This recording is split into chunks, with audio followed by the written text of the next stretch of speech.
Hello. आज की हमारी वीडियो का टॉपिक है लीगैलिटी ऑफ ऑब्जेक्ट, उद्देश्य की वैधता। इंडियन कॉन्ट्रैक्ट एक्ट 1872 में क्या है कि जो भी कॉन्ट्रैक्ट किया जा रहा है उसके ऑब्जेक्ट का लीगल होना जरूरी है। जब तक उद्देश्य उसका वैध नहीं होगा तब तक जो है वो एक वैलिड कॉन्ट्रैक्ट नहीं बन सकता। तो इसके बारे में पढ़ने से पहले हम जान लेते हैं कि उद्देश्य क्या है, ऑब्जेक्ट का मतलब क्या है। यहाँ पे लीगैलिटी ऑफ ऑब्जेक्ट या उद्देश्य की वैधता से पहले कि हमें ऑब्जेक्ट का मतलब बताओ। तो object means the main purpose और the aim of forming the contract की मेन पर्पज, मुख्य उद्देश्य क्या है जिस वजह से वो अनुबंध किया जा रहा है, उसको हम ऑब्जेक्ट बोल देते हैं। इसके लिए कुछ एग्जांपल हैं, जैसे A agrees to sell goods on credit to B and B agrees to pay him ₹50,000 after 3 months. तो इसमें क्या है कि ए जो है वो बी को क्रेडिट में सामान देने के लिए तैयार है और बी कहता है कि मैं आपको जो है उसके सामान के बदले में ₹50,000 3 महीने के बाद दे दूंगा। तो कंसिडरेशन क्या हुआ, ए के लिए जो है वो 50,000 हुए और बी के लिए जो है वो गुड्स हुए। बट यहाँ पर ऑब्जेक्ट क्या है कि उनको जो गुड्स को बेचना है दैट इज ऑन क्रेडिट, कि उसका उद्देश्य है कि वो उधार में सामान बेच सके। दूसरा एक एग्जांपल ले लेते हैं। A obtains a loan of ₹1,00,000 for education of his son. तो ए ने जो है वो बैंक से लोन ले लिया, कितने का, ₹1,00,000 का, और किस लिए लिया है, वो एजुकेशन के लिए लिया है। तो ऑब्जेक्ट क्या है, किस उद्देश्य के लिए लिया गया है, एजुकेशन ऑफ सन, ताकि वो अपने बच्चे को शिक्षा दिलवा सके। बट कंसिडरेशन क्या है, लोन अमाउंट। कंसिडरेशन क्या है कि उसको क्या मिल रहा है, बैंक से लोन मिल रहा है, बट उस लोन को उसने किस लिए यूज करना है, अपने बच्चे की एजुकेशन के लिए। तो उसका कॉन्ट्रैक्ट का जो उसने बैंक के साथ कॉन्ट्रैक्ट किया है लोन लेने का, तो वो कॉन्ट्रैक्ट का जो ऑब्जेक्टिव है that is education of his sun, but consideration में उसको जो है ये लोन अमाउंट ₹1,00,000 मिलने वाले हैं। तो उद्देश्य का मतलब कि बेसिक ऑब्जेक्टिव, मेन पर्पज, जिस चीज के लिए कॉन्ट्रैक्ट किया जा रहा है। तो इस legality of object and consideration के बारे में जो है वो इंडियन कॉन्ट्रैक्ट एक्ट 1872 की सेक्शन 23 और 24 में जो है इसके बारे में डिफाइन किया गया है। तो legality of object and consideration both are necessary, कि ऑब्जेक्ट भी जो है वो लीगल होना चाहिए एंड कंसिडरेशन जो उसमें प्रतिफल है उसकी भी वैधता होनी जरूरी है, कि वो भी कंसिडरेशन जो है वो लीगल होना चाहिए, वैध होना चाहिए। तो सेक्शन 23 में कौन से एग्रीमेंट्स लिए गए हैं, एग्रीमेंट्स द ऑब्जेक्ट और consideration of which is unlawful, कि अवैधानिक प्रतिफल या उद्देश्य वाले ठहराव की जिनका जो है कंसिडरेशन या ऑब्जेक्ट दोनों में से कोई भी चीज जो है वो अनलॉफुल है, अवैधानिक है। तो वो अगर वो अवैधानिक है तो उसका क्या प्रभाव बताया गया है कि वो एग्रीमेंट्स जो है वो वॉइड एग्रीमेंट्स बन जाएंगे, उनको हम व्यर्थ ठहराव की कैटेगरी में काउंट करेंगे, कि वो जो है वॉइड एग्रीमेंट्स हैं, they are not enforceable by law. तो हमने यहाँ पे इसके लिए कॉन्ट्रैक्ट नहीं वर्ड यूज करना है, क्योंकि वो जो है एनफोर्सिएबल नहीं है, उसको जो है आप कानून द्वारा, लॉ द्वारा जो है वो प्रवर्तनीय नहीं करवा सकते, तो इसलिए उसको व्यर्थ ठहराव हम यहां पर इसको कहेंगे। देन सेक्शन 24 क्या कह रहा है कि एग्रीमेंट्स वेयर पार्ट और कंसिडरेशन और ऑब्जेक्ट इज अनलॉफुल, कि जहां पर जो है वो कुछ हिस्सा, कुछ पार्ट, उसका कुछ आंशिक रूप से जो है उसका प्रतिफल या उद्देश्य जो है वो अनलॉफुल है, वो सेक्शन 24 में है। यहां पर क्या है कि वो कंप्लीटली उसका जो ऑब्जेक्ट है, उसका कंसिडरेशन है, टोटली अनलॉफुल है। और सेक्शन 24 में उन एग्रीमेंट्स को लिया गया है जिसमें जो है वो पार्टली जो है उसका कुछ हिस्सा जो है या तो कंसिडरेशन का या ऑब्जेक्ट का जो है वो अनलॉफुल है। तो वहां पर जो है उसमें क्या रहेगा कि depends on severability of the agreement, ठहरावों की विभाज्य स्थिति पर निर्भर करेगा। कि कहने का मतलब क्या है कि एग्रीमेंट को आप डिवाइड कर सकते हैं, कि उसको लॉफुल और अनलॉफुल वाले हिस्से में अगर डिवाइड किया जा सकता है तब क्या होगा कि वो जो है जो उसका लॉफुल वाला पार्ट है वो जो है वैलिड हो जाएगा, और जो अनलॉफुल वाला है उसके साथ क्या होगा, वो अवॉइड एग्रीमेंट की कैटेगरी में आ जाएगा। But if it is not separable, कि उसको अगर अलग अलग नहीं किया जा सकता है, कि आपको पता है कि कुछ हिस्सा जो है उसका पार्ट जो है वो अवैधानिक है, कुछ जो है वो वैधानिक है, बट उनको अगर हम अलग अलग नहीं कर सकते, नहीं उनको डिवाइड किया जा सकता, तो जो है वो पूरा का पूरा एग्रीमेंट ही जो है वो वॉइड एग्रीमेंट बन जाता है। देन सेक्शन ए जो है 23, उसमें क्या कहा गया है कि सेक्शन 23 ए तो हमने जो है वो नंबरिंग लिखी है, सीरियल नंबर। तो सेक्शन 23 में क्या कहा गया है कि एग्रीमेंट्स द ऑब्जेक्ट और consideration of which is unlawful, की अभी मैंने बताया कि इसमें उन एग्रीमेंट्स को काउंट किया गया है जिनका जो है वो कंप्लीटली, जिसको हम कहेंगे कि वो अनलॉफुल है, अवैधानिक है। तो उसमें कौन कौन से एग्रीमेंट्स आते हैं, ऑब्जेक्ट फोरबिडन बाय लॉ, कि कानून द्वारा वर्जित उद्देश्य की जो है, जिसका उद्देश्य को जो है वो कानून में जो है वो लीगली जो है मना किया गया है कि आप उस काम को नहीं कर सकते हैं, कि जैसे किसी को डराना है, धमकाना है, मारना है, प्रॉपर्टी को नुकसान पहुंचाना है, वो सभी एक्ट जो है वो कानून द्वारा वर्जित हैं। तो इस तरह के एग्रीमेंट्स अगर किए जाएंगे तो उनको जो है हम कहेंगे कि वो वॉइड एग्रीमेंट है, उनकी जो है वो कोई लीगल वैलिडिटी नहीं है। कि जैसे जो है इसमें एक जो है वो बी को कह देता है कि सी को मार दो और या उसको धमका दो या उसको डरा दो या उसको नुकसान पहुंचाओ, तो उसके बदले में मैं आपको इतने पैसे दूंगा। तो वो जो एग्रीमेंट है that will be void agreement, उसकी जो है वो कोई लीगल सैंक्टिटी नहीं रहेगी कि अगर मारने पीटने डराने धमकाने के लिए, क्योंकि वो काम जो है वो कानून के द्वारा वर्जित किए गए हैं। तो अगर इस ऐसे किसी काम के लिए हम जो है वो एग्रीमेंट करते हैं तो वो वॉइड एग्रीमेंट बन जाएगा। Then objects which defeats the provision of law, कि उद्देश्य जो भी किसी भी कानून की व्यवस्थाओं को निष्फल कर दें, कि अगर जो है उसकी परमिशन दे दी गई, अगर वो काम करने के लिए जो है वो एग्रीमेंट कर लिया गया, तो उससे जो है वो किसी ना किसी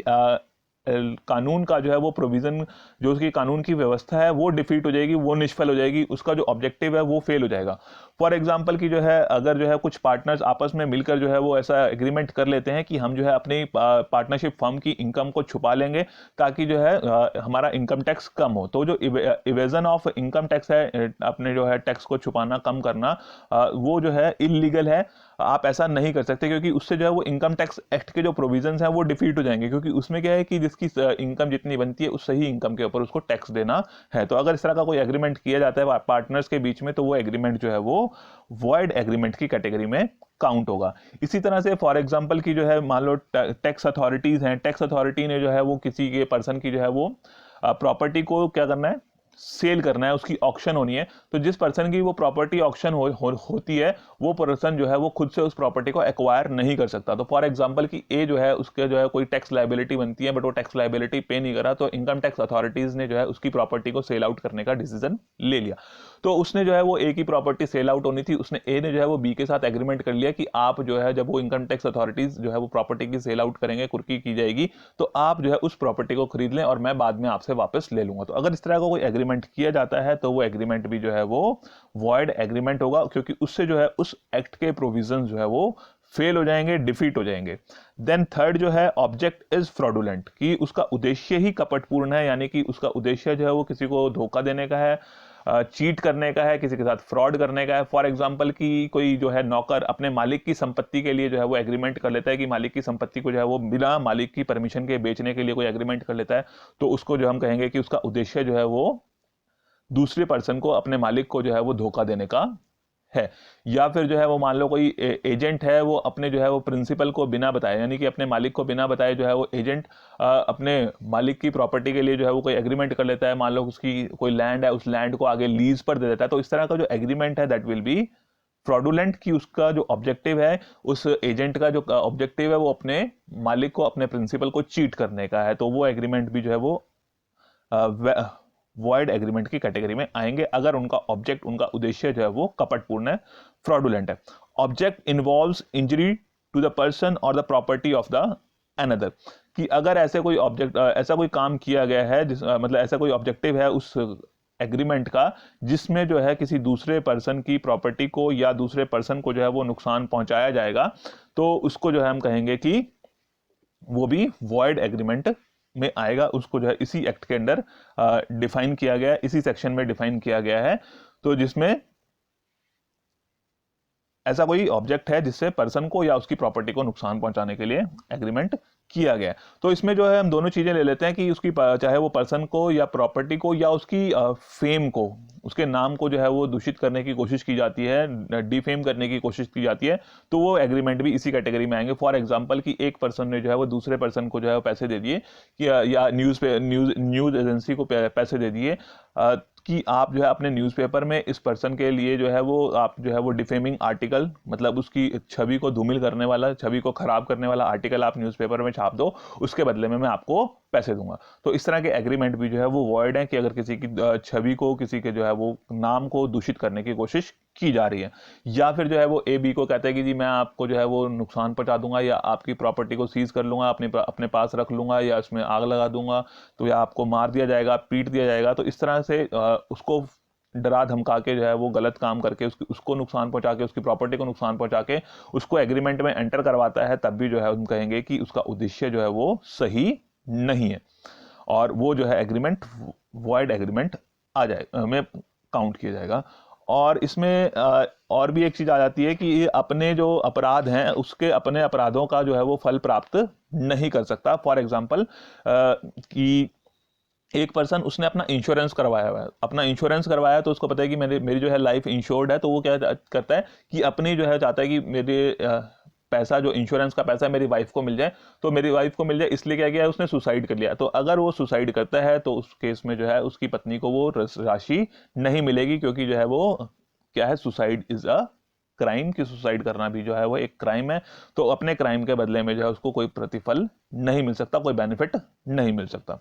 देन ऑब्जेक्ट इज इमोरल, कि हो सकता है कि उसका ऑब्जेक्ट जो है वो अनैतिक है, जो कि इमोरल है। तो उस तरह का अगर कोई एग्रीमेंट किया जाता है तब भी वो वॉइड एग्रीमेंट की कैटेगरी में आएगा। फॉर एग्जांपल कि एक शादीशुदा औरत जो है वो उसको, एक शादीशुदा औरत को एक मैरिड वुमेन को जो है कोई पर्सन कहता है कि आप अपने पति से तलाक ले लो, और अगर आप उसे तलाक ले लेते हो और मुझसे शादी कर लेते हो तो मैं इसके बदले में आपको इतने पैसे दूंगा, तो वो उसका ऑब्जेक्ट जो है वो इमोरल है। या फिर एक मकान मालिक अपने घर को जो है वो किसी को वैश्यावृत्ति के लिए या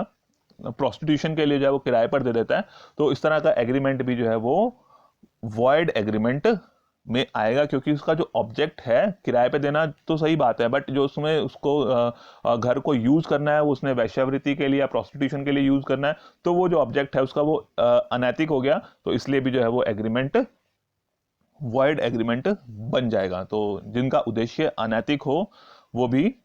वॉइड एग्रीमेंट बन जाते हैं। Then object is opposed to public policy, कि पब्लिक पॉलिसी के अगेंस्ट है। पब्लिक पॉलिसी के अगेंस्ट यानी कि लोक नीति के विरुद्ध है, कि उसमें जैसे कि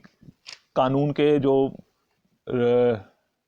लॉज हैं, रूल्स हैं, रेगुलेशंस हैं, उसके विरुद्ध अगर हम कोई काम कर रहे हैं, या जो कोर्ट ऑफ जस्टिस है उसके विरुद्ध अगर कोई काम कर रहे हैं, या कोई पब्लिक पॉलिसी, पब्लिक डिनेंसी, उसके विरुद्ध अगर हम काम कर रहे हैं, तो वो जो है सभी चीज़ें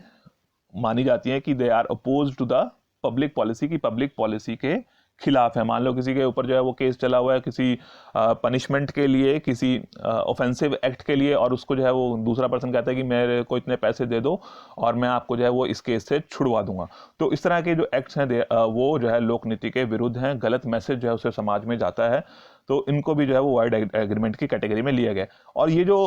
बात कर रहे हैं हम objects oppose to public policy, इनको आगे फर्दर क्लासीफाई किया गया। तो फर्दर क्लासिफिकेशन में क्या है, एक तो यह है कि agreements to the prejudice of the state, दूसरा है agreements interfering with the administration of justice, और तीसरा है agreements in violation of public policy. तो ये तीन कैटेगरीज में जो है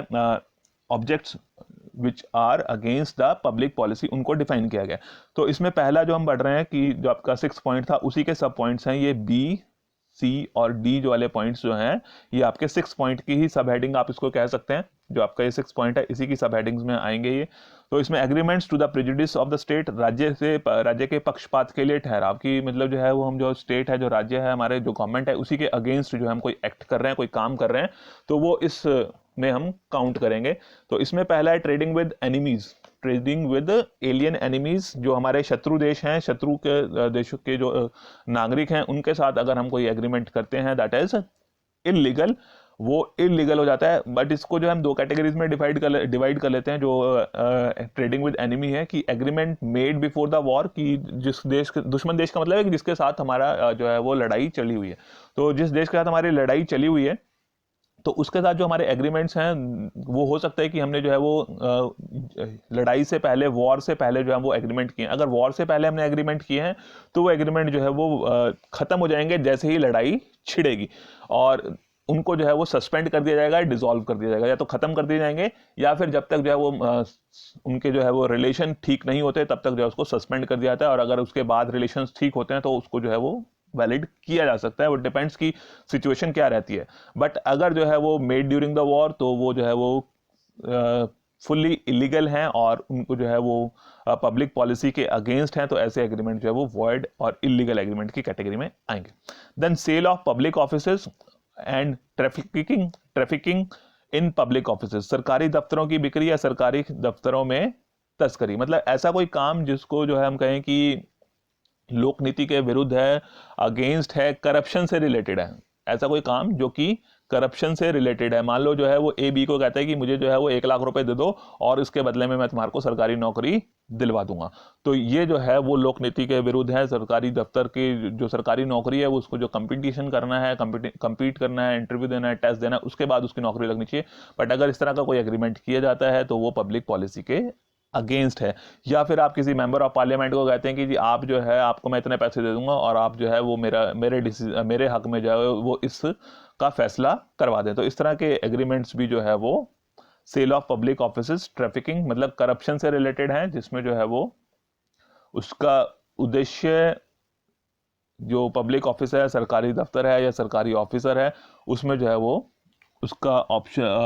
ऑब्जेक्टिव जो है वो करप्शन से रिलेटेड है। Then agreements creating interest opposed to duty, कि ऐसा कोई काम जो कि उसके कर्तव्य से विरुद्ध है, उसके कर्तव्य के अगेंस्ट है, जो उसका वो नहीं करना चाहिए था, अगर ऐसा कोई काम है तो उसको भी जो है इस कैटेगरी में काउंट किया जाएगा। कि जैसे मान लो कि ए पर्सन है, वो कहता है कि जी आप बी को कहता है, ए जो है वो बी को कहता है कि आप जो है वो अपनी जो है वो रिटायरमेंट ले लो, और आप रिटायरमेंट ले लेंगे तो पोस्ट खाली हो जाएगी और उसकी जगह मैं अपने लड़के को जो है वहाँ पर, अपने बेटे को जो है यहाँ पर जॉब दिलवा दूंगा, उस जगह पे अपॉइंट करवा दूंगा। तो इस तरह से जो है उसका, क्योंकि जो सरकारी ऑफिसर है उसकी ड्यूटी है कि वो गवर्नमेंट का काम करे, बट उसको अगर इस तरह से जो है वो रोका जा रहा है अपने काम को करने के लिए जो कि उसकी ड्यूटी के अगेंस्ट है, तो इस तरह के एग्रीमेंट्स भी जो हैं void agreements और they are against the public policy, जिसको हम कह रहे हैं कि oppose to the public policy की कैटेगरी में वो आएंगे। Then agreements interfering with administration of justice, न्याय व्यवस्था के साथ हस्तक्षेप करने वाले ठहराव, की जिसमें जो है वो न्याय व्यवस्था में बाधा डालने वाले जो हैं, अगर इस तरह के कोई एग्रीमेंट्स किए जाते हैं वो भी पब्लिक पॉलिसी के अगेंस्ट माने जाते हैं। इसमें पहला है agreements interfering with course of justice, न्याय व्यवस्था के साथ हस्तक्षेप करने वाले, न्याय व्यवस्था के साथ हस्तक्षेप करने वाले। फॉर एग्जाम्पल कि ए जो है वो बी को पैसे देता है कि जो है तू झूठी गवाही दे दे ताकि जो है वो मेरे जो है वो मेरे हक में फैसला हो जाए। तो इस तरह झूठी गवाही के लिए जो एग्रीमेंट किया जाएगा वो जो है उसमें सही न्याय नहीं मिल पाएगा, इसलिए जो है वो एग्रीमेंट पब्लिक पॉलिसी के अगेंस्ट है और वो जो है वॉइड एग्रीमेंट की कैटेगरी में काउंट किए जाते हैं। ठीक है, agreements interfering with court of justice. Then stifling prosecution, न्याय व्यवस्था में बाधा डालने वाले, स्टिफलिंग प्रोसिक्यूशन। तो स्टिफलिंग प्रोसिक्यूशन, इसमें हमें ध्यान रखना होता है कि इसमें हम उन एग्रीमेंट्स को काउंट करते हैं जिनमें इलीगल एक्ट्स के बारे में जो है वो काम किए गए हैं, या पनिशेबल एक्ट्स के लिए जो है किसी के ऊपर अगर केस चल रहा है तो उस पनिशेबल एक्ट के ऊपर अगर उसका केस चल रहा है तो उस केस को हम कहते हैं कि आप जो है इतने पैसे दे दो तो वो मैं केस अपना वापस ले लूंगा, या जो जिसने केस किया है उससे वापस ले लिया जाएगा। तो न्याय में बाधा डालने वाले केस उनको माना जाएगा। कि अगर जो है इस तरह से कोई एग्रीमेंट किया जाता है जिसमें कि उसका जो काम उसने किया है वो एक इलीगल एक्ट है, पनिशेबल एक्ट है, एक क्राइम है, जिसमें हम कहें कि उसने एक क्राइम किया है, कानून तोड़ा है कोई, तो उसके लिए जो है उसको दंड मिलना चाहिए। तो अगर इसके लिए उसके ऊपर केस चला हुआ है और कोई दूसरा पर्सन कहता है कि जो है मैं आपको जो है इतने पैसे दूंगा और आप जो है मेरे को इस केस से बचा लें, तो इस तरह के जो एग्रीमेंट्स हैं वो वॉइड एग्रीमेंट माने जाएंगे। Then maintenance and champerty, maintenance and champerty वाद पोषण और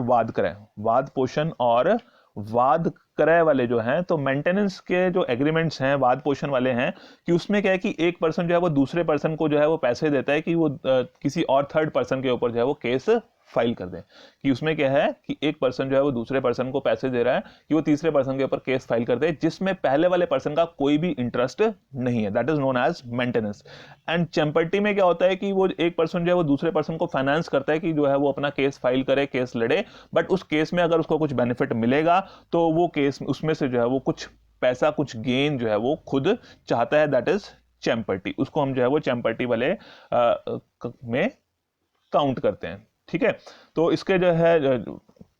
वाद क्रय और वाद पोषण, इसके बारे में एक एग्जांपल कर लेते हैं। जैसे जो है मान लो राजेश ने जो है वो 50,000 रुपए रमेश को दिए, राजेश ने जो है वो 50,000 रुपए रमेश को दिए कि वो जो है सुरेश के ऊपर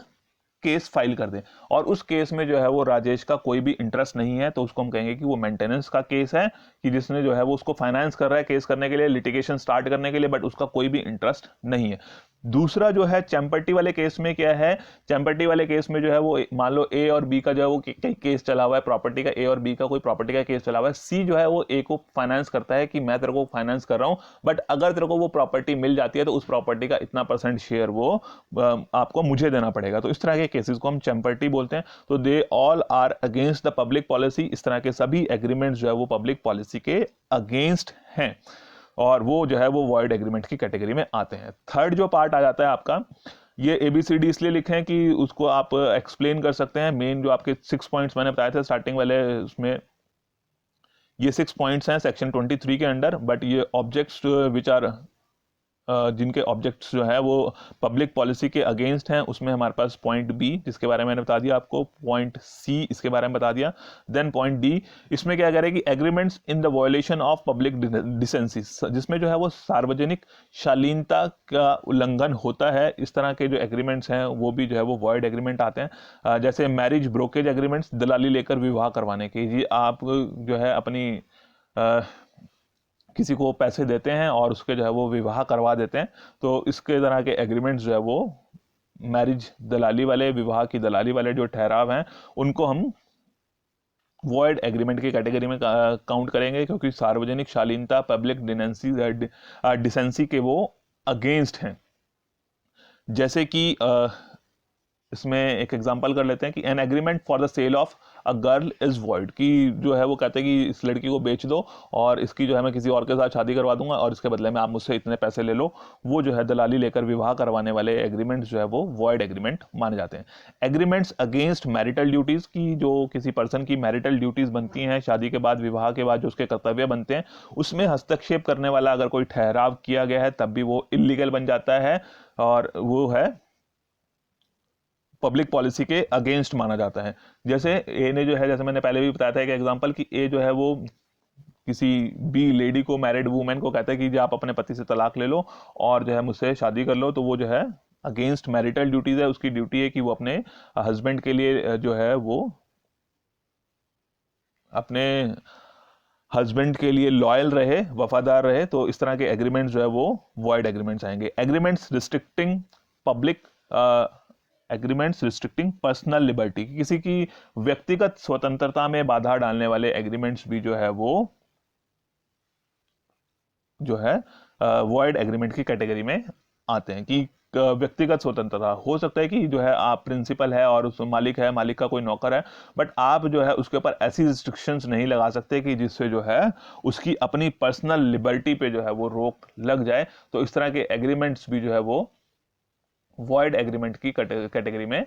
आते हैं। मतलब आप किसी को अपना गुलाम नहीं बना सकते, कहने का मतलब कि जो आपने उससे काम करवाना है वो काम करवा सकते हैं, काम के बदले में आप उससे मजदूरी देंगे, बट उसको जो है वो एक्सप्लॉइट नहीं किया जा सकता, उसकी व्यक्तिगत स्वतंत्रता को नहीं रोका जा सकता। And last is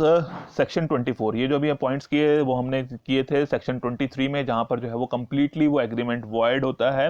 but section 24 में क्या कहा गया है कि एग्रीमेंट्स वेयर पार्ट और object of the consideration is unlawful, ठहराव जिसका उद्देश्य या प्रतिफल जो है वो अवैधानिक होता है। तो उसमें क्या है कि जैसे मैंने बताया था कि इनको हमने देखना होता है कि जो ठहराव जिनका कुछ पार्ट